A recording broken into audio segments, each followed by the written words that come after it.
First though, well, we've got a world exclusive for you this morning. In her first magazine interview since beating breast cancer, Kylie Minogue talks about her love for her boyfriend, marriage, rumours and how she coped during her darkest days. She was interviewed by her close friend of 12 years, author Kathy Lett, who joins me now. Kathy, it's great to see you. Hi. And fantastic to read how well Kylie's doing. Yeah. And she looks astonishingly beautiful. Doesn't she? Well, even when she was having the chemo, she looked good. Yeah. It's so annoying. I went to see her in Paris, and she had no hair, but she looked like she was going to shoot a sci-fi movie with Sigourney Weaver. And I'm like, even now you're beautiful, you know? I know.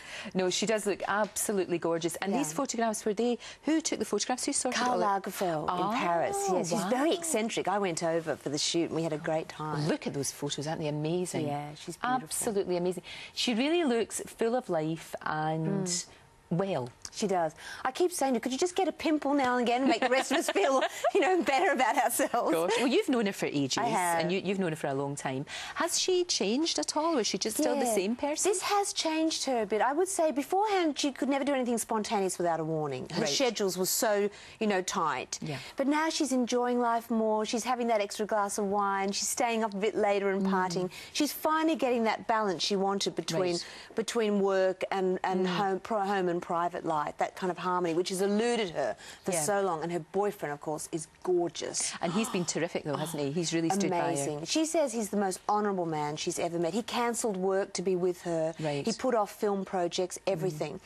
He's also drop-dead gorgeous. I mean, you have to swim through a pool. He is. He is, we have to say. You have to swim through a pool of your own drool to get anywhere near him, you know? But that's great, because it looks like all her friends, I mean, and you included, everybody has kind of, I don't know, cosseted her and just sort of given her a big cuddle. It's like everybody's just sort of, the ranks have all pulled together. That's exactly true. And because she's a very good friend. I mean, she's a great mate in return. For example, wherever she's in the world, she never forgets, you know, my children's birthdays or to send, you know, presents. And my daughter gets all her cast-off clothes. Does she? Yes. I mean, she's the only one who can fit into it. She's 13. I tried to get in. I look like a Great Dane trying to get through a cat flap, you know.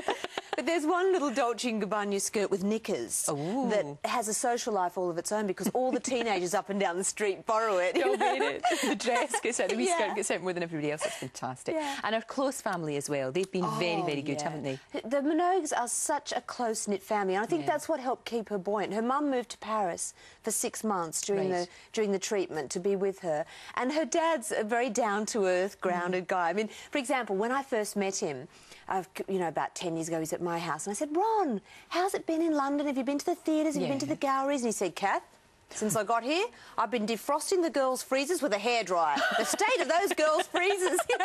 That's great. I thought that's why she's so down to earth. Really good. Exactly, of course. With that kind of family. For sure. But she's good fun, too. I mean, she often comes over to my house. We do daggy things, like we play Twister. I mean, once we were playing Twister, I had my nose pressed into her groin. I'm like, I wanted to get to know you, but not quite that well.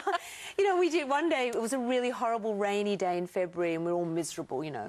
And she arrived, and she brought this ridiculous game. Have you seen this thing where you strap on a Velcro cap? Right. And you have Velcro balls. Yes, that's great. I've never played it. Is that really good fun? Oh, well, it's hilarious. But she did it to Salman Rushdie and all these other, you know, high-bred intellectuals. Fantastic. And she's chasing them around the house, throwing balls at their craniums. I bet they loved it. I bet they absolutely loved it. And I thought only Kylie could, with her disarming charm, could get them to strip off like that. Sure. Yeah. And the future, she's going to tour more. She's going to be keeping touring. She's going to keep performing, you think? Yeah, she is. I mean, that's her passion. And she's got, you know, she's got so many projects coming up. She's got a new album coming out, and she's got a tour of her clothes starting at the V&A, and she's written this Pop Princess book. But she's also going to make more time to muck around with her friends, which is what I'm really excited about. No, which is great. I mean, it's a beautiful article, and it's lovely, lovely pictures. This is the front page of Elle, and she just looks incredible. What about you? What are you up to when you're not hobnobbing with Kylie and Salman Rushdie? I know. I sound like I'm going for gold in the name-dropping